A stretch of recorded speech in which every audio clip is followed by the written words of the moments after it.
શાવિકાબેન બોલજો. જી સર, પ્રણામ. પ્રણામ. આશ્રવ ભાવના ભાવું છું પ્રભુ, કર્મ નિરોકવાનો એ છે યોગ. જાગો જગાવો મોહ નિદ્રાથી, શા માટે લેશું સમયનો ભોગ. સમય ગયાની કિંમત આકી મેં પ્રભુ, પસ્તાવાનો આવી ન પાર. વિનાશી ચીજોમાં રાચી રહ્યો તો, ક્યારે થશે મુજ સંસાર પાર. સર પ્રણામ. પ્રણામ શાવિકાબેન, ખૂબ જ સુંદર. નમો અરિહંતાણમ, નમો સિદ્ધાણમ, નમો આયર્યાણમ, નમો વજ્રાણમ, નમો લોય સવ્વ સાવણમ. ઈસો પંચનમુકારો સવ્વ પાવપણાસણો, મંગલાણમ ચ સવ્યસિમ પડમમ હવૈ મંગલ. પ્રણામ. આપ સર્વે ખૂબ જ શ્રદ્ધામાં છો. અનંત ઉપકારી, અનંત કલ્યાણને કરનારા તારક તીર્થંકરો જે શાસન સ્થાપે છે અને શાસનના આધારે આપણને આગળ લઈ જવા મહેનત કરે, એના આધારે મુખ્ય બે વાત સમજાવવા માંગે છે.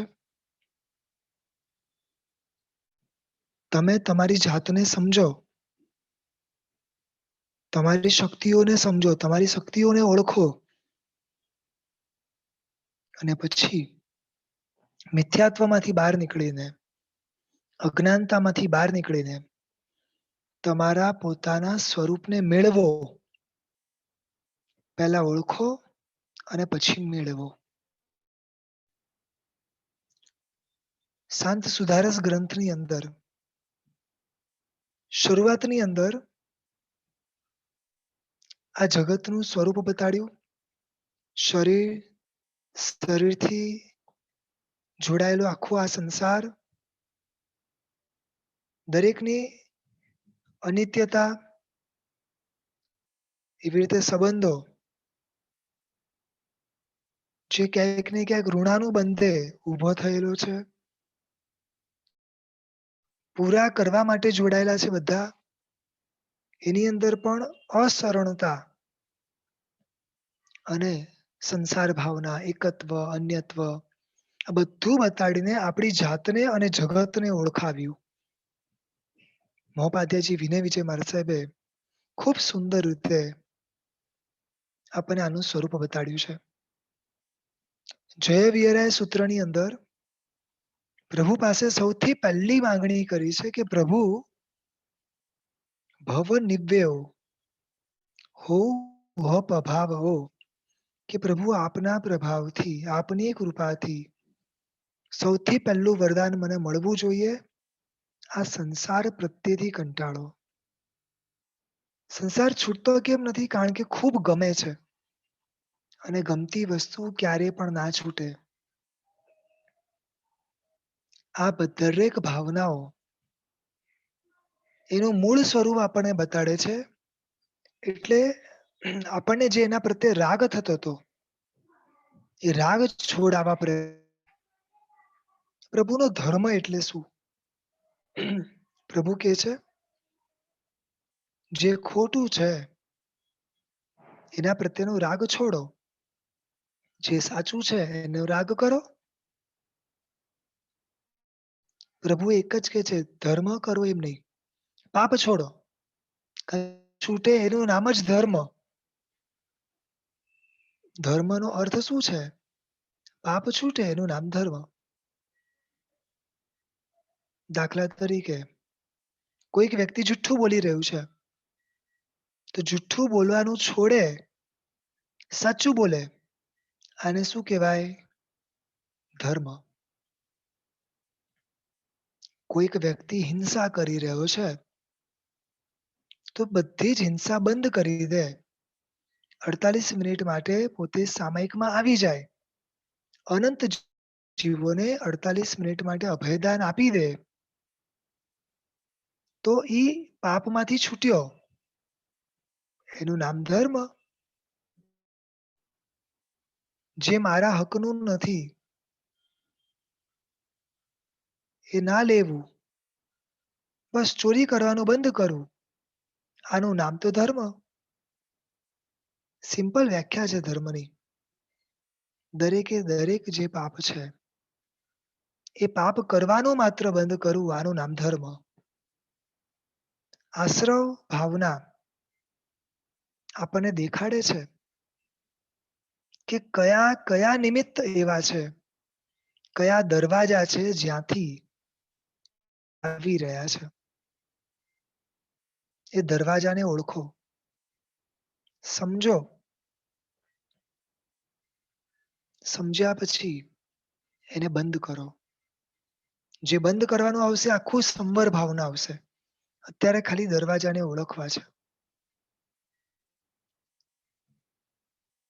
4 મુખ્ય દરવાજા બતાડ્યા છે: મિથ્યાત્વ, અવિરતિ, કષાય અને યોગ. એક આદિનાથ પરમાત્માના સ્તવનની અંદર ખૂબ સુંદર લાઈન લખી છે. પ્રભુને વિનંતી કરી છે, મિથ્યાત્વ અવિરતિ કષાય યોગે કર્મમાં ધ્યા છે બહુ. કે આજ પૂર્વે ઘણા કર્મ બાંધ્યા છે. આ 4ના યોગે, મિથ્યાત્વ, અવિરતિ, કષાય અને યોગ, 4ના કારણે. અનાદિકાળ ભવ ભ્રમણ કરતો યોનિ લાખ 84 માં જન્મ જરા મરણે કરી દુઃખ પામ્યો એમાં કમીના. અનાદિકાળ, અનંત સંસાર, અનંત દુઃખ, બધાનું મુખ્ય કારણ આ 4 મુખ્ય દરવાજા. હવે પ્રભુને કહે છે કે પ્રભુ તમારા શરણે આવ્યો છું, તમે મને તારો. દરવાજો દેખાયો એ બહુ મોટી વસ્તુ છે. આશ્રવ ભાવના આપણને દરવાજો બતાડે છે કે જુઓ આ શું છે, અને પછી ધીમે ધીમે તમે એમાં આગળ વધો. પહેલો દરવાજો મિથ્યાત્વ, જેની આગળ પણ આપણે વાત કરી છે. આ એવું છે કે જેટલી વાર વાત કરીએ ને ઓછું લાગે. સિમ્પલ છે. આપણી 5 ઇન્દ્રિય, ગઈકાલે જે વાત અધૂરી હતી, ટેકનિકલ પ્રોબ્લેમના કારણે થોડી વાત અધૂરી રહી ગઈ હતી. આપણી જે 5 ઇન્દ્રિય છે, આપણી અંદરની રહેલી દરેક શક્તિઓ જે છે, એ દરેક શક્તિઓને આત્માની ઉન્નતિ માટે વાપરવી. મિથ્યાત્વનો અર્થ એ છે જે નથી એને માની લેવું, અને જે છે એનો સ્વીકાર ના કરવો. સિમ્પલ ભાષામાં કહું તો એક બાળક એને ભાન જ ના હોય ક્યાં રમે છે.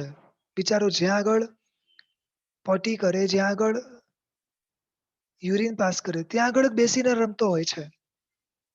એની પાસે અજ્ઞાનતા છે, સમજણ નથી, બાળપણ છે. એના હાથમાં ચપ્પુ આવી જાય, કંઈ પણ આવી જાય તો પણ એના સાથે રમવા લાગે. એને ખબર નથી કે મારા માટે શું યોગ્ય છે. મિથ્યાત્વ દશામાં રમનારો જીવ હંમેશા આ અજ્ઞાન દશામાં રમે છે. મિથ્યાત્વ દશામાં જે રમે ને એ 18 પ્રકારના પાપ જે છે ને એ કરે. તમને ખબર છે આપણે જે 18 પાપસ્થાનક બોલીએ છીએ ને, પહેલે પ્રાણાતિપાત, બીજે મૃષાવાત, ત્રીજે અથત્તાદાન, આ પાપ કોણ કરે તમને ખબર છે? સ્માર્ટ વ્યક્તિ હોય એ ના કરે. સ્માર્ટ વ્યક્તિ હોય એ ના કરે.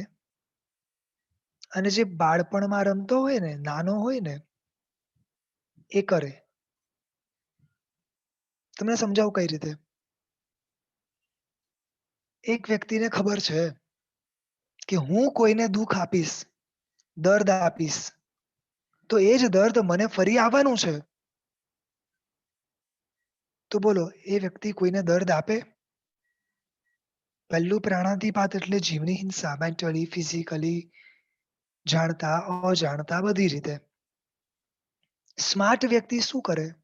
અગર એને ખબર છે કે હું કોઈને દુઃખ આપીશ તો મને દુઃખ મળવાનું છે, તો સ્માર્ટ વ્યક્તિ કોઈને દુઃખ આપશે છે કે આપણે પેલા બાળક તરીકે છીએ, બાળપણમાં છીએ કે મોટા છીએ? સ્માર્ટ છીએ કે નથી? ખાલી ચેક કરવાનું છે. કયો વ્યક્તિ જુઠ્ઠું બોલે? જુઠ્ઠું કયો વ્યક્તિ બોલે? કયો વ્યક્તિ બોલે? સમજાય છે હું શું કહું છું? જે વ્યક્તિને એવું લાગે છે કે કોઈને કંઈ ખબર જ નથી પડતી. પોતાની જાતને જે સ્માર્ટ સમજે છે, એ જુઠ્ઠું બોલે અને એ જુઠ્ઠું બોલવાથી ભવિષ્યની અંદર પોતાને જ એ બધા કર્મ ઉદયમાં આવશે. પોતે સાચો હશે છતાંય કોઈ માનશે નહીં. બધી જગ્યાએ લોકો પોતાની સાથે ચીટ કરશે, પોતાનો વિશ્વાસઘાત કરશે. આવું ભવિષ્યમાં જેને જોઈતું હોય એ વ્યક્તિ જુઠ્ઠું બોલે. સ્માર્ટ વ્યક્તિ ના બોલે. ચોરી કોણ કરે? ચોરી કોણ કરે? જે વ્યક્તિને અહીંયા ખબર હોય ઊંડે-ઊંડે, જે વ્યક્તિને ઊંડે-ઊંડે ખબર હોય કે મારા હકનું જે છે ને, મારા ઘરે વધશે. ચોરી કરીને લાવ્યા પછી પણ વધશે શું? જે મારા હકનું હશે એ જ.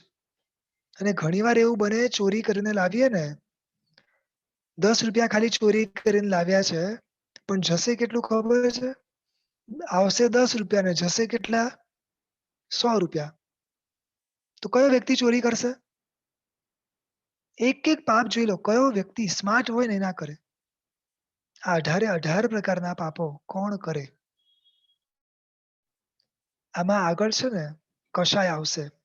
કર્મ બાંધવાના મુખ્ય નિમિત્તોમાં આવશે કષાય. આની જોડે-જોડે હું લઈ લઉં છું. મિથ્યાત્વ, પછી અવિરતિ છે, પછી કષાય છે, પણ કષાય અત્યારે જોડે આમાં આવે છે એટલે લઉં છું. ગુસ્સો કોણ કરે? ગુસ્સો કોણ કરે? સ્માર્ટ વ્યક્તિ ના કરે, ગાંડો વ્યક્તિ કરે. તમને સમજાવું. પ્રોફિટ હોય ને તો ગુસ્સો કરવામાં વાંધો નથી. પણ પ્રોફિટ તો કોઈ છે જ નહીં. ગુસ્સો કરવાથી આપણને એવું લાગે છે કે આપણું કામ થાય છે. પણ એ તો ભવિષ્યમાં જે પુણ્ય છે એના આધારે અત્યારે કામ થયું.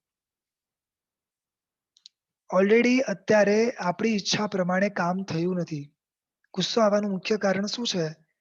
કે ક્યાંક આપણું પુણ્ય ઓછું પડ્યું એટલે આપણી ઈચ્છા પૂરી ના થઈ.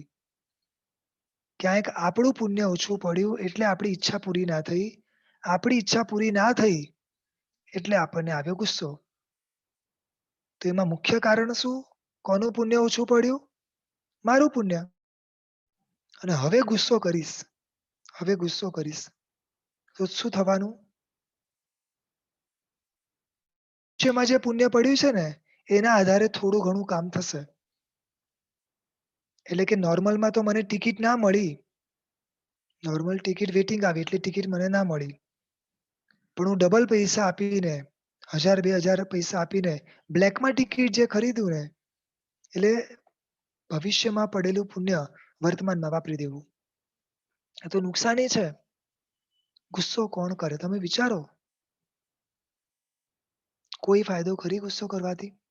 એક ફાયદો નથી ગુસ્સો કરવાનો. ગુસ્સો કરીને સાપના ભવ, આ બધા ભવ આપણે સાંભળેલા છે, સમજેલા છે. કોણ ગુસ્સો કરે? આપ સર્વેમાંથી કોઈ કરો છો? અત્યાર સુધી કોઈએ કર્યો છે? કોઈએ નથી કર્યો. ખૂબ સરસ. જેને પોતાનો સંસાર વધારવો હોય એ કરે. સિમ્પલ છે. જેને પોતાનો સંસાર વધારવો હોય એ કરે. હજી બી કહું છું સ્માર્ટ બની જાઓ. ગુસ્સો કરવાથી એક તો ફાયદો નથી. ભવિષ્યના પુણ્ય ખર્ચાય છે. ઓલરેડી પુણ્ય ઓછું છે અને એમાંય ભવિષ્યના પુણ્ય અત્યારે ખર્ચીએ. સમજી રહ્યા છો? કેટલું નુકસાન આપણે આપણું કરીએ છે. આપણું જ પોતાનું કરીએ છે. ગુસ્સો કરવાથી કશું જ મળતું નથી. ઉલટાના આપણા ભવિષ્યના અશુભ કર્મ, અભિમાન. કયો વ્યક્તિ અભિમાન કરે? ખાલી વિચારો તો ખરી. જેની પાસે દુનિયાનું સર્વશ્રેષ્ઠ હોય ને, દુનિયાનું સર્વશ્રેષ્ઠ એ અભિમાન કરે. આપણી પાસે શું છે? કેટલું છે? સમજાય છે? જેને ભવિષ્યમાં કશું ના જોઈતું હોય ને, જે વસ્તુ ના જોઈતી હોય એનું અભિમાન કરવાનું. રૂપ ના જોઈતું હોય, બુદ્ધિ ના જોઈતી હોય, બળ ના જોઈતી હોય, શક્તિ ના જોઈતી હોય, એનું અભિમાન કરવાનું. સ્માર્ટ વ્યક્તિ શું કરે? જોઈએ છે તો અભિમાન ના કરે. માયા કપટ કોણ કરે? એક્ઝામ્પલ તરીકે સીસીટીવી કેમેરાની અંદર બધું જ દેખાઈ રહ્યું છે કે તમે શું કર્યું છે, શું નથી કર્યું. અને છતાંય તમે માયા કપટ કરો? આનો કોઈ મતલબ ખરી? અનંત કેવળ જ્ઞાની જે છે, જે સિદ્ધશિલા પર બેઠેલા છે, એના જ્ઞાનની અંદર જે સિદ્ધાર્થમાં છે, જેની પાસે સંપૂર્ણ જ્ઞાન છે, એની અંદર એના જ્ઞાનમાં બધું જ દેખાઈ રહ્યું છે કે હું શું કરું છું. છતાંય હું માયા કપટ કરું? આપ સર્વે સમજી રહ્યા છો? આ આશ્રવ કઈ રીતે થાય છે? ગાંડો વ્યક્તિ કર્મના આશ્રવ કરે, સ્માર્ટ વ્યક્તિ ના કરે. આપણે સ્માર્ટ તો છીએ, બાહ્ય જગતમાં ખૂબ સ્માર્ટ છીએ. હવે આધ્યાત્મિક જગતમાં વધારે સ્માર્ટ બનવું છે. જે કરવાથી કોઈ ફાયદો નથી તો હું કેમ કરું? હું જેની નિંદા કરું ને, તમે એક વિચારો, તમારી પાસે કોઈ આવીને નિંદા કરે છે, કોઈક વ્યક્તિની વાત કરે છે, તો આના ઉપરથી જ સમજી લેવાનું કે ઈ વ્યક્તિ આપણી વાત પણ કોઈકને કરતો હશે. સમજાય છે? આજે કોઈક વ્યક્તિ આવીને ઘણી બધી વાતો મને બીજાની કરે છે, આનો મતલબ સિમ્પલ છે કે મારી વાત પણ ક્યાંક થતી.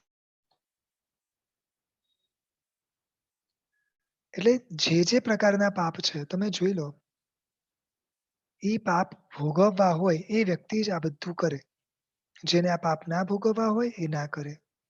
18 નિમિત્તો છે એના આધારે 82 પ્રકારે કર્મ ભોગવાય છે. અને દુઃખ તો કોઈને જોઈતા નથી. આશ્રવ શબ્દનો અર્થ છે કર્મનું આપવું. સતત આત્મા તરફ જે કર્મનું ખેંચાવવું, એને કહેવાય છે આશ્રવ.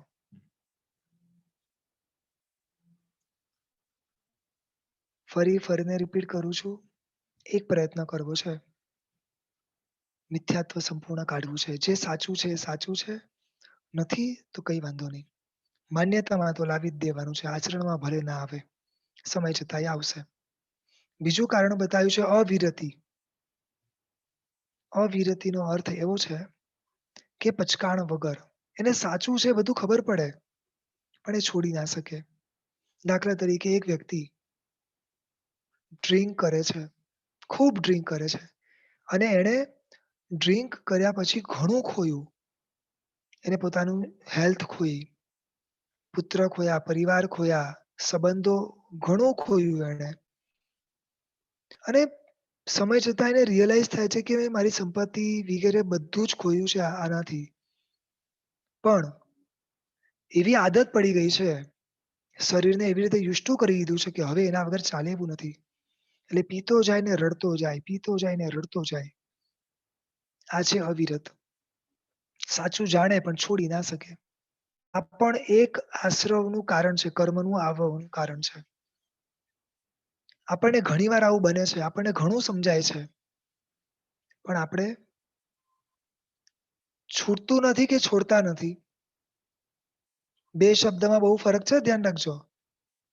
જેટલું પણ આપણે જાણીએ છીએ એ છૂટતું નથી કે તમે સ્ટેશન પર જઈને ઊભા હો, તમારી સામે ટ્રેન આવી છે, તમે શાંતિથી ઊભા રહો અને 5 મિનિટ પછી ટ્રેન જતી રહે, તો ટ્રેન છોડી દીધી કે છૂટી ગઈ?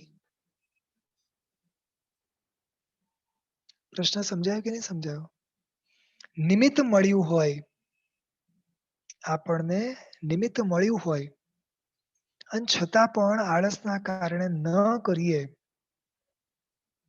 તો બોલો, ટ્રેન છોડી દીધી કે ટ્રેન છૂટી ગઈ?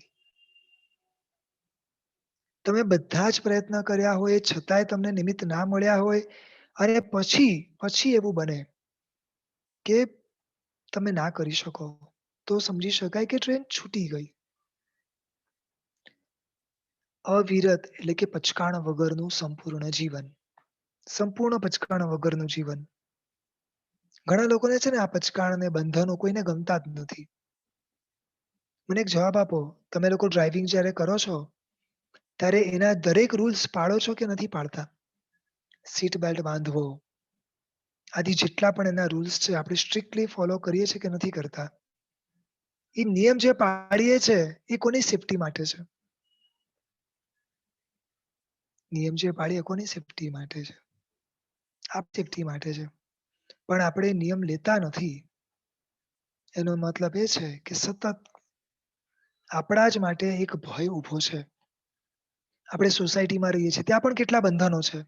જો બંધન વગર જ જીવવું હોય ને, તો જંગલ છે. જંગલમાં કોઈ બંધન જ નથી.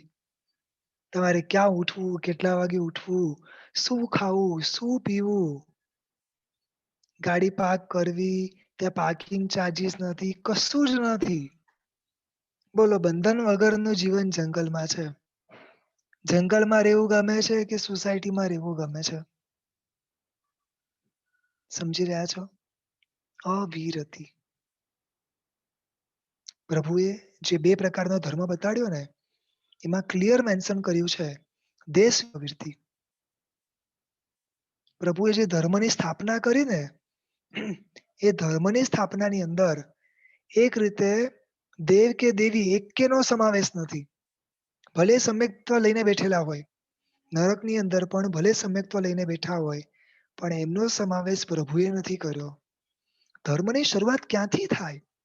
ક્યાંથી? દેશ એટલે કઈક અંશે તમે હવે છોડવાના જ આ પ્રયત્ન કરો છો. પાપથી છૂટવાના પ્રયત્ન કરો છો. અહીંયાથી તો ધર્મની શરૂઆત થાય છે. ખાલી તમને સમજાઈ ગયું કે આ રોંગ છે, આ ના કરવું જોઈએ, રાઈટ? એ એકચ્યુઅલી શરૂઆત જ નથી કીધી પ્રભુએ. 2 પ્રકારનો દ્વિવિધ ધર્મ જીણે ઉપદેશ્યો. 2 પ્રકારના ધર્મ પ્રભુએ ઉપદેશ્યો છે. જે ફૂલની માળા જોઈ હતી ને, એ 2 ફૂલની માળા, એક દેશવિરતી ધર્મ અને એક સર્વવિરતી ધર્મ. આના ઉપરથી તમે વિચારી જુઓ, પ્રભુએ સમ્યક્ત્વથી આગળ, સમ્યક્ત્વ તો પામવાનું જ છે. સમ્યક્ત્વ એટલે ક્લેરિટી, સાચું ને ખોટું એકદમ વિવેક દ્રષ્ટિ. પણ એનાથી પણ એક સ્ટેપ આગળ ધર્મ. ધર્મની અંદર, શાસનની અંદર આપણા બધાના સમાવેશ ક્યાંથી? વિરતિ એટલે અટકવું. કંઈક અટકવું, જેટલું શક્ય હોય એટલું અટકવું. પણ જો આપણે નથી અટકતા, તો અવિરતના કારણે આપણને કર્મ બંધાય છે. અત્યાર સુધીના જેટલા પણ ભવ થયા છે ને, બધા ભવ કોઈ પણ જાતના પચકાણ વગર જ ગયા છે. કદાચ તમને એવું લાગે કે આપણે કોઈ પાપ કરીએ નહીં, છતાં દોષ કેમ લાગે? આપણે આ સંસારમાં તો રહીએ છે ને, સંસારમાં જીવીએ છે ને. જે સંસારમાં આપણે જીવીએ છે, એ સંસારની અંદર જે કંઈ પણ વસ્તુ ખુલે છે, એમાં આપણને કોઈ આવવાની ના પાડી? કેનેડામાં, સિંગાપુરમાં, યુએસમાં એક મોટી કોઈ દુકાન ખુલી છે, જેમાં પાપના બહુ નિમિત્તો છે. નોનવેજ મળે છે, ડ્રિંક મળે છે, અથવા તો સ્વિમિંગ પૂલ છે. આવું જે કંઈ પણ મોટા-મોટા ક્લબ ખુલે છે, કોઈએ તમને એમાં આવવાની ના પાડી? કોઈ એવું બોર્ડ માર્યું છે કે આ શ્રાવકને અંદર એન્ટ્રી નહીં મળે, આ જૈન છે એને એન્ટ્રી નહીં મળે? ધેટ મીન્સ ધેટ મીન્સ આપણા બધા માટે ઈ ઓપન છે કે નહીં? હા, જે આગળ આવશે સંવર તત્વમાં કે એના તમે નિયમો લઈ લો, એટલે જે આવી રીતે વિરતિમાં આવી ગયા હોય, કંઈક અંશે કે સર્વથા, એ વ્યક્તિને અવિરતના કારણે કોઈ કર્મ આવે નહીં. બોલો, આપણને આવે છે કે નથી આવતા? આપણને આવે છે કે નથી આવતા? સમજી રહ્યા છો હું શું કહું છું? આ આશ્રવ તત્વ બતાડે છે કે તમે જોઈ શકો છો તમારા આવતા કર્મને, સતત કર્મને જોતા જો તમે. ખૂબ સરસ બતાડે છે કે પ્રભુએ જે કીધું ને કે 2 પ્રકારના ધર્મ, ઈ ધર્મ પાળવા માટે પણ યોગ્યતા જોઈએ. બહુ જ પુણ્ય જોઈએ. આમ કેવા પુણ્ય જોઈએ કારણ કે સંસારની સમૃદ્ધિ માટે જેટલા પુણ્ય જોઈએ ને, એના કરતા ધર્મ સાંભળવા, સમજવા અને ઉતારવા માટે એના કરતા વધારે પુણ્ય જોઈએ. બોલો આપણે દેશના વધારે સાંભળી શકીએ કે દેવી દેવતા? દેશના કોણ વધારે સાંભળી શકે? સમ્યક દ્રષ્ટિ દેવ હોય, મિનિમમ 10,000 વર્ષનું આયુષ્ય હોય. મિનિમમ 10,000 વર્ષનું તમને કહું છું. હવે રોજ સમવસરમાં જાય તો એની દેશના વધારે સંભળાય કે આપણી? અત્યાર સુધી આપણે જેટલું પણ સાંભળ્યું, પણ સાંભળ્યા પછી પણ જો ના અટકીએ તો આપણે અવિરતિમાં છીએ. જે પચકાણ લેવાયા એટલા અંશે વીરતી ને એના સિવાયના બધું અવિરતિ. ઘણા બધા શ્રાવકો, ઘણા ઉત્તમ શ્રાવકો 14 નિયમ આદિ અનેક પચકાણો લઈને પોતાની જાતને અવિરતિના દોષથી બચાવતા હોય છે. અમુક એવા પણ શ્રાવકો છે જે દિશાવકસી કરે છે, વગેરે ઘણું બધું કરે છે. એક જગ્યાએ એક આચાર્ય ભગવંતે સાવ બાળ જીવો માટે, સાવ એટલે સાવ બાળ જીવો માટે. હવે બાળ જીવોની વ્યાખ્યા તમારે નક્કી કરવાની, ધ્યાન રાખજો. હા, કારણ કે મેં એક શ્રાવકભાઈને કીધું, મને કે સર અમે તો હજી બાળ જીવો છીએ. હવે એમને મેં કીધું પૂછ્યું તમારી ઉંમર કેટલી? તો કે સાહેબ 75 યર્સ. એટલે બાળ જીવ આપણે ક્યારે કહેવાય હવે આપણે નક્કી કરવાનું. એમણે કીધું કે કશું જ યાદ રહે કે ના રહે. બહુ શરૂઆતના સ્ટેજની વાત છે, બહુ જ શરૂઆતના. આને કઈ કાયમ માટે નિયમમાં લેવાની જરૂર નથી. હું જે ક્ષણે જે પાપ કરું, કે જે ક્ષણે જે પાપ કરાવું મારા નિમિત્તે, કે જેમાં હું પ્રેરણા કરું, એ ક્ષણ પૂરતું એ પાપનો દોષ મને લાગે એની મને છૂટ, એ સિવાય બાકી બધાનો મને ત્યાગ. હું જે ક્ષણે જે પાપ કરું છું કે મારા નિમિત્તે કોઈની પાસે કરાવું છું, તે ક્ષણે તે પાપ કરવાની છૂટ, એ સિવાય દરેકે દરેક નિમિત્તો, દરેકે દરેક પાપોનો સંપૂર્ણ ત્યાગ. એટલે સમજો કે અત્યારે હું ઘરમાં બેઠો છું.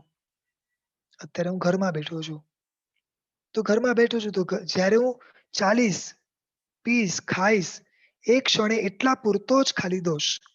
જે ક્ષણે ફ્રીજ ખોલું એ ક્ષણે એટલા પૂરતો જ મને દોષ. પણ આ કોના માટે છે? બહુ જ શરૂઆતના બાળ જીવો માટે છે. એટલે હવે તમારે નક્કી કરવું પડશે કે બાળ જીવની વ્યાખ્યા શું છે? કારણ કે મને તો એની વ્યાખ્યા હવે સમજાતી જ નથી. કારણ કે જેને બી પૂછવું એ બધા કહે કે ભાઈ અમે હજી બાળ જીવો છે, અમે હજી બાળ જીવો છે. તમે તો ઘણા આગળ છો એટલે કહેવાની જરૂરત જ નથી. ચાલો, મૂળ વાત છે મિથ્યાત્વ. પહેલું નિમિત્ત આશ્રવ એટલે કર્મને આપવાનું. બીજું નિમિત્ત છે અવિરતિ.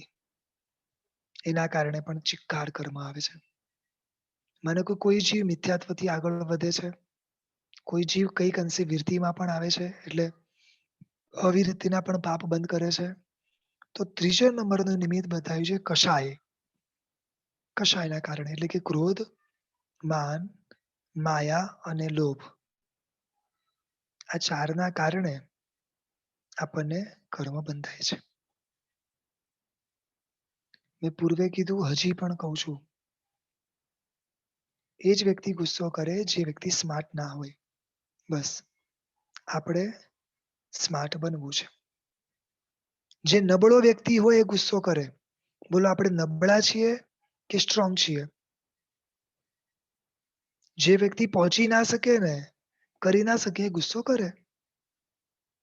આપણે નબળા છીએ? નથી. એકદમ બિઝનેસ માઇન્ડથી વિચારવાનું, બીજું કશું જ વિચારવાનું નથી. એકદમ બિઝનેસ માઇન્ડથી. આપણે કોઈ પણ રીતે, કોઈ પણ ભોગે, ગમે તેવા નિમિત્ત આવે, એકદમ અડગ રહેવાનું છે, એકદમ સ્થિર રહેવાનું છે. તમે મને એક જવાબ આપો, બાજુવાળા માટે તમે ગુસ્સો કરો? બાજુવાળાને કંઈ થયું હોય, તો એના માટે તમે ગુસ્સો કરો? બાજુવાળાએ ગુનો કર્યો હોય, તો તમે જેલમાં જાઓ? આપણા ગુસ્સાનું મુખ્ય કારણ શું? આજુબાજુની વસ્તુઓ, જે થોડા ઘણા અંશે ઓછી મળે છે, નથી મળતી. એવું જ થાય ને? તમે ખાલી કલ્પના તો કરો કે આપણે કોની જોડે રહીએ છીએ, કોના શાસનમાં છીએ? આપણને કોઈ કંઈ બોલી જાય, કોઈ કંઈ આમ કરી જાય, બધામાં આમ ઇફેક્ટ થઈ જાય છે સીધી, સીધી ઇફેક્ટ થઈ જાય છે. ખ્યાલ આવે છે? દરેકમાં એની ઇફેક્ટ થઈ જાય છે. કારણ કે આપણને એવું લાગે કે આપણને થયું. વસ્તુ નથી તો ઠીક છે, તો બહારની વસ્તુ છે. આત્માથી તો જુદું છે બધું. જે આત્માથી જુદું છે, તો એના માટે મારે ગુસ્સો કરવાનું કામ જ નથી. માન, અપમાન આ બધા તો કર્મના ફળ છે. આ બધા કોના ફળ છે? કોઈને માન મળવું, ના મળવું, ઊંચું કુળ, નીચું કુળ, ઊંચા બોલે, નીચા બોલે, આ બધામાં પડવાનું જ નથી. શરૂઆતમાં જ મેં કીધું મિથ્યાત્વ જે છે ને, એની અંદર જે 18 પ્રકારના પાપ, ઇવન જે 5 લક્ષણો છે સમ્યક્ત્વના, સમ, સંવેગ, આદિ. સમ એટલે એકદમ શાંત અવસ્થા. તમને ખબર છે? અંજના અંજના સતી, એક સમય એવો આવ્યો હતો, જ્યારે પોતે જંગલમાં હતી. સમ્યક્ત્વી જે હોય ને, એ ગુસ્સો કરે નહીં, ડરે પણ નહીં. એના આચાર વિચાર, એના વ્યવહારો એટલા ઊંચા હોય કે સામેવાળો શાંત થઈ જાય. એ સતી જંગલમાં જાય છે, સામે જોવે છે તો સિંહ ઊભો છે, લાયન. હવે બોલો શું કરવાનું? સામે લાયન ઊભો છે, શું કરવાનું? ન ડરવાનું, કશું જ નહીં. એણે હાથ જોડીને સિંહને કીધું, હાથ જોડીને, કે ભઈ મારે હવે આ જંગલમાં જ રહેવાનું છે. મારે આ જંગલમાં જ રહેવાનું છે. પતી ગયું. સિંહ એને નમસ્કાર કરીને નીકળી ગયો. મને તારી ગુફા જોઈએ છે, તો ગુફા એને આપી દીધી ખાલી કરીને, બોલો. આપણી અંદર એટલી સ્ટ્રોંગનેસ હોવી જોઈએ, એટલી ક્ષમતા હોવી જોઈએ કે આપણી વિચારધારાની ઇફેક્ટ સામેવાળા પર પડે. પ્રભુ જ્યારે હાજર હતા, ત્યારે આપણે જોઈએ સમવસ્ત્રની અંદર શું થાય છે? બધા બાજુ-બાજુમાં બેસે છે. ક્યાંય કોઈને ગુસ્સો નથી, કશું જ નથી. કારણ પ્રભુમાં ક્ષમતા પડે છે. મૂળ વાત એક જ છે, કશાય પણ કર્મ બંધના મુખ્ય કારણો છે. અને પછી આવે છે યોગ. હવે જુઓ, કર્મગ્રંથના મતે 4 નિમિત્તો છે. મિથ્યાત્વ, અવિરતિ, કષાય અને યોગ. તત્વા 5 નિમિત્તો છે. એટલે કોઈ 4 માને, કોઈ 5 માને, બધા અંદર ઇન્ક્લુડ જ છે. પ્રમાદ નામનું જે છે, પ્રમાદ એટલે કે આત્માનું ભાન ભૂલી અને બીજા માટે તમે જે જીવો છો, બીજા માટે એટલે શરીર માટે, આત્માથી પર શું છે? તો કે પૂતગલ. એના માટે જે તમે જીવો છો ને એના માટે જે કંઈ પણ કરો છો, એના કર્મ બંધાય છે. એટલે પ્રમાદના કારણે પણ જીવ કર્મ બાંધે છે. હવે બોલો, આપણા જીવનમાં પ્રમાદ ખરી? આપણે આખો દિવસ જે કરીએ છીએ, પ્રમાદ શબ્દનો આપણે બેઝિક અર્થ શું કર્યો છે? કે આળસ કરવી, બેસી રહેવું, આ બધાનું નામ પ્રમાદ છે, રાઈટ? શાસ્ત્રકાર સિમ્પલ કહે છે, આત્મા સિવાય જે પણ વિચાર કરવો, એ બધાનું નામ પ્રમાદ. આત્માના લક્ષ્યને છોડીને, એટલે આત્માનું લક્ષ્ય છે કે ભઈ મારે જે કંઈ પણ કરવું છે, આ કરવું છે, ગુણની વૃદ્ધિ માટે કરવું છે. આ લક્ષ્યને છોડીને જે કંઈ પણ આપણે કરીએ, બધાનું નામ શાસ્ત્રમાં પ્રમાદ કીધું છે. બોલો, હવે આપણો પ્રમાદ કેટલો? સમજાય છે? મેં એક વાત સાંભળી હતી. પ્રભુ ગૌતમ સ્વામીને કહે છે કે તું પ્રમાદ નહીં કર, તું પ્રમાદ નહીં કર. અને ગુરુ ગૌતમ સ્વામી કહે કે સાહેબ, તમને કયા એંગલથી લાગે છે હું પ્રમાદ કરું છું? મને પ્રમાદના કારણો બતાડો. એટલે આહાર, ભય, મૈથુન અને પરિગ્રહ આ 4 મુખ્ય નિમિત્તો છે જે પ્રમાદમાં વિશેષ બળ આપે છે. તો એ કે સાહેબ સાચું કહું તો હવે તમને પામ્યો છું તો કોઈ જાતનો ભય જ નથી. તમારા જેવા ગુરુ મળ્યા અને કોઈ ભય જ નથી. પરિગ્રહ તો કઈ છે જ નહીં. સાધુ છે, ક્યાં પરિગ્રહ છે? મૈથુન એ તો છે જ નહીં કારણ કે પોતે આમ બી બ્રાહ્મણ હતા. ત્યારે બી કોઈ સ્ત્રીના સ્પર્શ વગેરે નતા અને અત્યારે પાછી દીક્ષા લીધી એટલે એ પણ નથી. હવે રહી આહારની વાત. તો બોલો જન્મથી પોતે બ્રાહ્મણ છે. તમે કલ્પના કરી શકો છો. રાઈટ. જન્મથી પોતે બ્રાહ્મણ છે. ખાવા તો વ્યવસ્થિત જોઈએ. અને છતાં પ્રભુ તમને એવું લાગતું હોય કે આ પણ એક પ્રમાદ છે. પ્રભુ આપી દો આ જીવન છઠના પારણે છઠ. ગુરુ ગૌતમ સ્વામીએ છઠના પારણે છઠ કર્યા છે.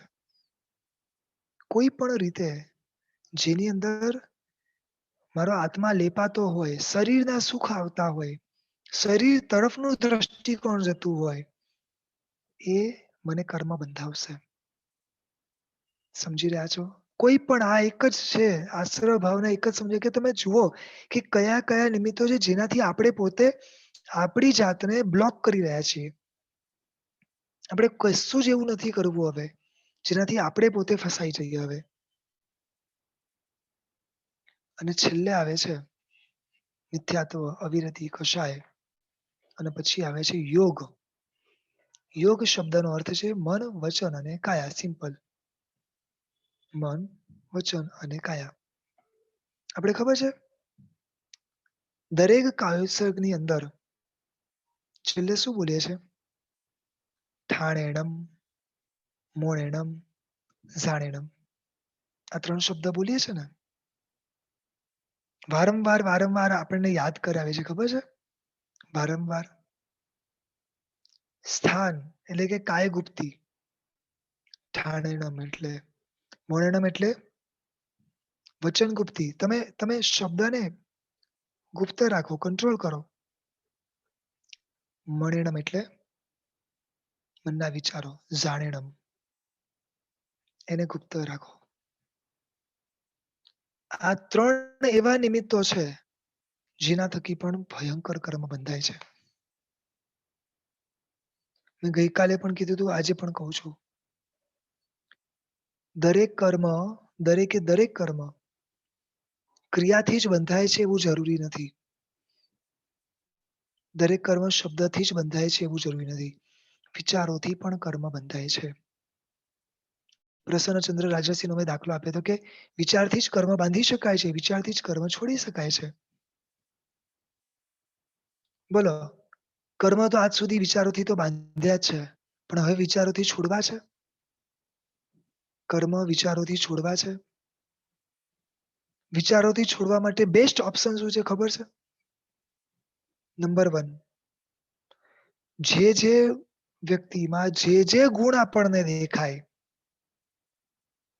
જે વ્યક્તિમાં જે ગુણ આપણને દેખાય, દરેકના ગુણોની અનુમોદના કરતા જાઓ. જે વ્યક્તિ સર્વશ્રેષ્ઠ જગ્યાએ બેઠેલા છે, સતત એ ગુણને મેળવવાની ઝંખના રાખો કે આ ગુણ મારે કોઈ પણ ભોગે મેળવવો છે. ગુણ સમૃદ્ધિની વાત નથી, બાહ્ય વ્યવહારની વાત નથી. પ્રભુ મારે આના જેવું બનવું છે. એ શાલિભદ્રનો જીવ ખાલી ખીર વોરાવે અને કેટલી સંપત્તિનો માલિક બને. બોલો, એની પાસે શું માંગવું છે? એ સંપત્તિ માંગવી છે? નો.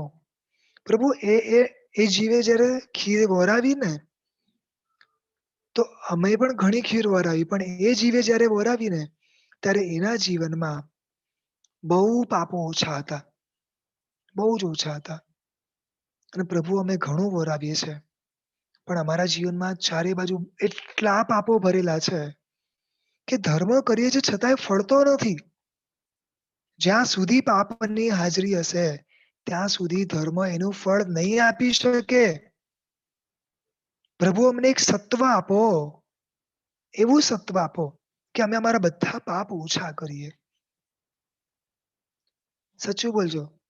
આ જે મન છે ને, આખા દિવસની અંદર જરૂર કરે છે. જરૂર વગરના કેટલા વિચાર કરે છે. સમજ્યા કે નહીં સમજ્યા હજી? આપણું મન અગર સામેવાળા વાંચી શકતા હોત, તો આપણે શું વિચારત? સમજો તમે? ખબર છે? આપણી આજુબાજુ દરેકે દરેક વ્યક્તિ કેવળ જ્ઞાની છે.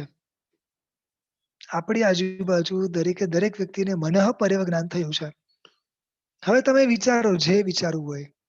તમે જે વિચારશો ને સામેવાળાને ખબર પડી જશે. બોલો સાચું બોલજો. હવે શું વિચારશું ચાલો? ખાલી આટલું આપણે વિચારી લઈએ કે હું જે વિચારીશ એ બધાને ખબર પડી જશે. આમ એનાઉન્સમેન્ટ થશે આમ.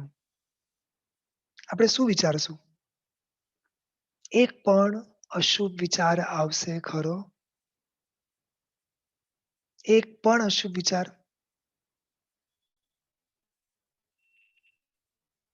બહુ સ્માર્ટ બનવાનું છે, બહુ જ સ્માર્ટ બનવાનું છે. ખરાબ વિચાર કરીને, અશુભ વિચાર કરીને બધી જગ્યાએ દુઃખ કોણે ભોગવ્યા? આપણે. સારા વિચાર કરીને સુખ કોને મળશે? આપણને. બોલો આવું સ્વાર્થી બનાય કે ના બનાય? ઓછું બનાય.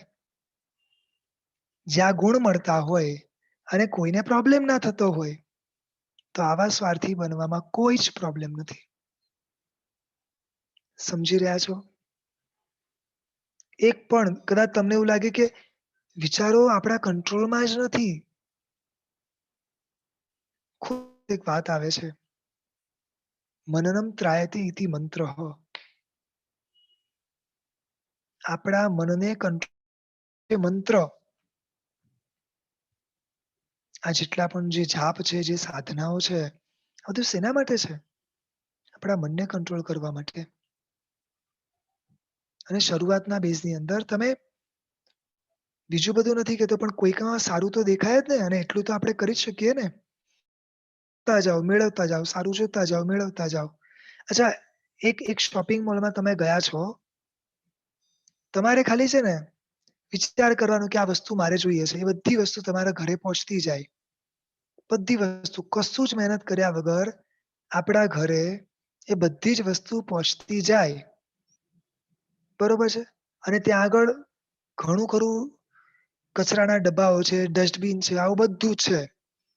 તમે ક્યાં જોશો અને શું જોશો અને કેવા વિચાર કરશો? આના ઉપરથી ખાલી વિચારો. આ જગતમાં જેટલું ખરાબ છે ને, એના કરતા લાખ ગણું સારું છે વિચારવા માટે. લાખ ગણું. તમને ખબર છે અત્યારે આપણે જેમ અહીંયા બેઠા છે ને, તો આ જ ક્ષણે મહાવીરની અંદર 20 જગ્યાએ સમવસન રચાયા છે. કેટલી જગ્યાએ? એવરી ડે આ સેમ ટાઈમે આપણે ત્યાં સનસેટ થાય, ત્યાં સનરાઈઝ થાય. એક શ્રાવિકાબેન મને કે સાહેબ જેવો સૂર્યાસ્ત થાય ને, ત્યારે હું જિનાલયમાં જતી રહું છું. અને જિનાલયમાં જઈને અડધો કલાક, કલાક, પોણો કલાક જેટલું મારી અનુકૂળતા હોય, કારણ કે થોડી ઉંમર છે કે જેટલી અનુકૂળતા હોય એટલું બેસું છું. મેં કીધું શું કરો છો? ચૈત્યવંદન કરો છો?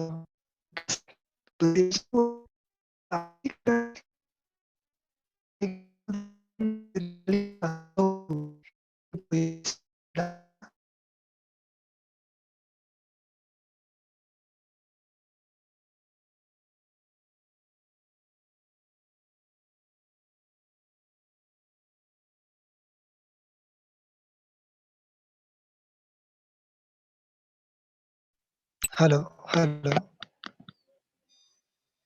હલો. આવી રહ્યો છે અવાજ? Okay, thank you.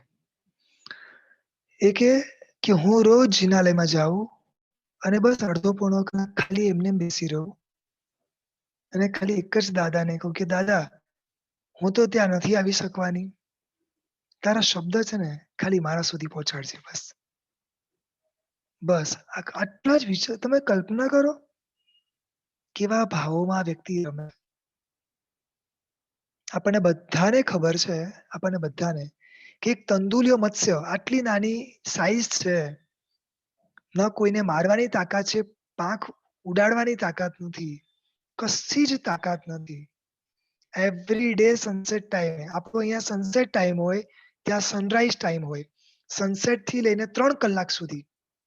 આપણા અહીંયા સનસેટ થી લઈને 3 કલાક સુધી રોજ 20 જગ્યાએ સમવસરણ રચાય છે મહાવિદ્યની અંદર. અને આપણે ત્યાં જયારે સનરાઈઝ થવાનો હોય, સનરાઈઝ એટલે સૂર્યોદય થવાનો હોય, એના 3 કલાક પહેલાથી સમવસરની રચના ચાલુ થઈ જાય ત્યાં. એટલે આ ખાલી તીર્થંકરની વાત કરું છું. ગણધરો તો સનસેટ થી લઈને ટોટલ 6 કલાક દેશના ચાલે. એમાં શરૂઆતની 3 કલાક પ્રભુ આપે ને એની પાછળની 3 કલાક ગણધરો આપે. બધા જ દિવસે બધું જ સેમ જ ગણવાનું. થોડા ઘણા અંશે કદાચ ફરક હોય તો બહુ આઈડિયા નથી, બાકી બધું જ સેમ. મૂળ વાત સમજો.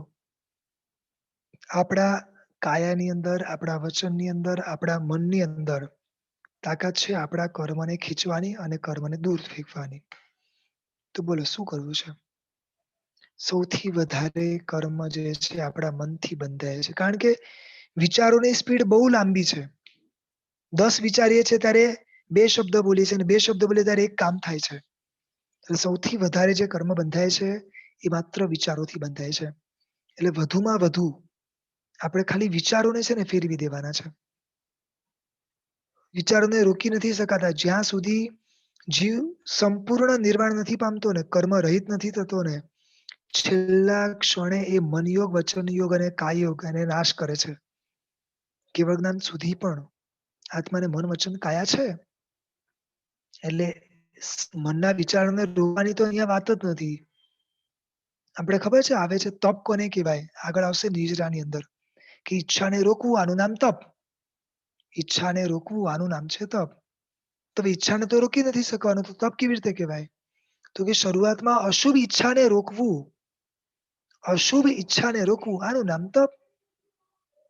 અને શરૂઆતમાં કેવી રીતે વિચારોને રોકવા? તો કે સારા નિમિત્તોની અંદર તમે મનને જોડી દો, સારા નિમિત્તો તમે ઊભા કરી દો, એટલે સહજતા મન એમાં જોડાયેલું રહેશે.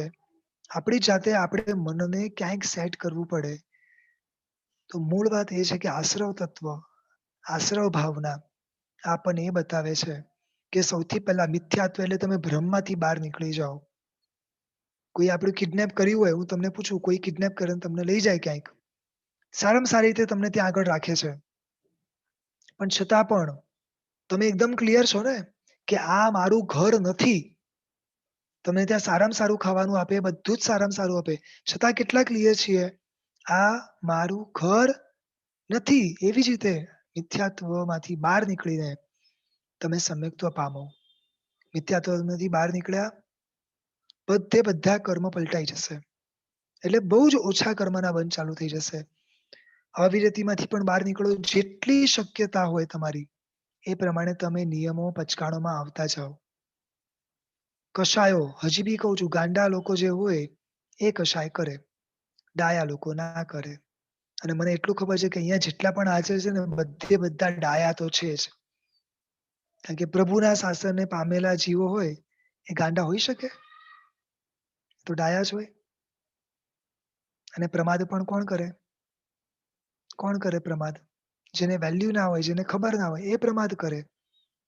આપણને તો ખબર છે, એક ક્ષણની વેલ્યુ આપણને છે. મેં તમને પૂર્વે પણ કીધું હતું ને કે આપણને ખબર છે કે આ આટલા સમય માટે જ વસ્તુ મળી છે. આટલા સમય માટે ખાલી. જેટલું થાય એટલું ભરી લો. 2 કલાક માટે પાણી આવતું હોય. અમે પહેલા જ્યાં રહેતા ને બહુ વર્ષો પહેલા, 2 કલાક માટે પાણી આવતું. અને 2 કલાકમાં પણ છે ને કોમન નળ હોય અને એ નળમાંથી 20 જણે એટલે 20 ઘરના લોકોએ પાણી ભરવાનું. તમે વિચારી શકો છો કે કેટલી સ્પીડમાં ઘરે જઈને પાછું ખાલી કરીને પાછું લાઈનમાં લાગી જઈએ. કારણ કે ખબર છે વેરી રેર સમય છે. એટલે આપણે પ્રમાદ નથી કરવો. જે ટાઈમ હોય ને બધું છોડીને એ ટાઈમ આપણે એડજસ્ટ કરી લઈએ છે. તો એવી રીતે આપણને મળેલો જે છે સમય, એ સમયને આપણે સંપૂર્ણ વાપરવો છે. ઊંઘમાં પણ કર્મ કેમ ના તૂટે? મને એક શાવિકાબેન શું કે ખબર છે? મને કે સર હું છે ને ગાથા રાત્રે કરું છું. એને મેં કીધું જનરલી સવારે વહેલા બધાને ગાથા કરતા સાંભળ્યા છે. તમે કહો છો કે રાત્રે કરું છું. મેં કીધું ખાલી કારણ કઈ? તો કે સર રાત્રે કરીએ ને એટલે અડધો કલાક, કલાક સતત એ વિચારોમાં રમીએ અને પછી ઊંઘમાં પણ છે ને એ જ ગાથાઓ રમે.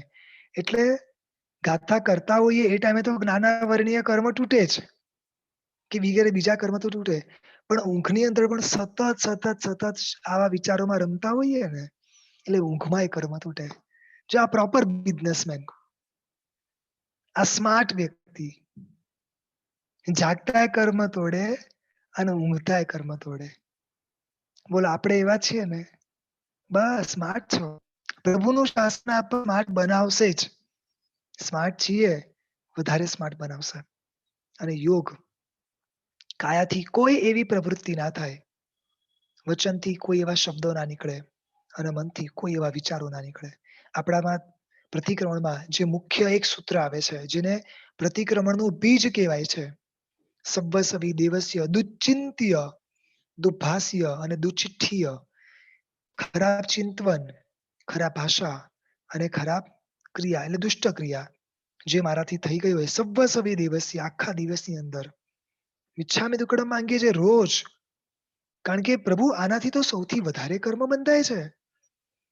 અને મારે કોઈ એવા આશ્રવ જોઈતા નથી. મારે મારું ઘર બગાડવું નથી. મારે મારા ગુણો બગાડવા નથી. મારે મારી શક્તિ પાછી જોઈએ છે. એક તડપ ઊભી કરવી છે કોઈ પણ રીતે, કોઈ પણ ભોગે. હવે મારે એક પણ કર્મને આવવા દેવું નથી. કર્મ તો આવવાના છે પણ એટલીસ્ટ અશુભ કર્મ જે છે એને તો આપણે રોકવાનો એક પ્રયત્ન કરીએ. કેટલું થશે એ ખબર નથી. ક્યારે બી છે ને એવું બી નહીં વિચારવાનું. ખાલી પ્રયત્ન કરવાના. જેટલું થઈ શકે એટલું પ્રયત્ન કરવું છે. કારણ કે આજે પ્રયત્ન નહીં કરીએ ને તો કદાચ પછીના જે પણ ભાવ મળશે એમાં આટલા નિમિત્ત મળશે કે નહીં એ ખબર નથી. એ તો 100% છે. એટલે આપણે જે નિમિત્ત મળે એ નિમિત્તને વધાવી લેવાનું. એવું વિચારવાનું નહીં કે કેટલું થશે. જેટલું થાય એટલું થોડું કરવાનું. મોટા પચકાણો નથી થતા, નાના પચકાણ કરો. આમાં શ્રદ્ધા નથી એટલે શ્રદ્ધા ઓછી પડે તો શ્રદ્ધાને ડેવલપ કરો. જે પણ થઈ શકે એવા નિમિત્તો સામે ચાલીને ઊભા કરો. કશાય વધે છે તો એમાં પણ જુઓ. બધું આપણી જાતે વિચારવાનું આમાં. બસ ખાલી આટલું જ છે. ચલો thank you everyone. Thank you so much. અને સોરી કાલ માટે. કાલે ટેકનિકલ પ્રોબ્લેમના કારણે આપણે વચ્ચે કટ થઈ ગયું હતું. પ્રણામ શાવિકાબેન, બોલજો. જી સર, પ્રણામ. મુજ હાજી પ્રણામ. પતનનું કારણ છે દોષો દૂર એની હટાવજો. મુજ મતિ ભયાનક મને ભમાવે શુભ ભાવોમાં રાખજો. ઇતિહાસના મહાપુરુષો સમ સુમતિ પ્રભુ મને આપજો. બસ કર્મ નિર્જરા કરતો રહું એવું બલ મને આપજો. બસ કર્મ નિર્જરા કરતો રહું એવું બલ મને આપજો. સર પ્રણામ. પ્રણામ. ખૂબ જ સુંદર. પ્રણામ. સર્વે શ્રોતામાં રહેજો. ખૂબ શુભમાં રહેજો. પ્રણામ સર. પ્રણામ જય જિનેન્દ્ર. પ્રણામ ખૂબ સર. શાખામાં રહેજો. આભાર. પ્રણામ સર. પ્રણામ. જય સર. આભાર. સર બહુ સરસ જય સભાની આભાર અનુમોદના. પ્રણામ જય બધાની સર. અનુમોદના. આભાર સર. ખૂબ આભાર.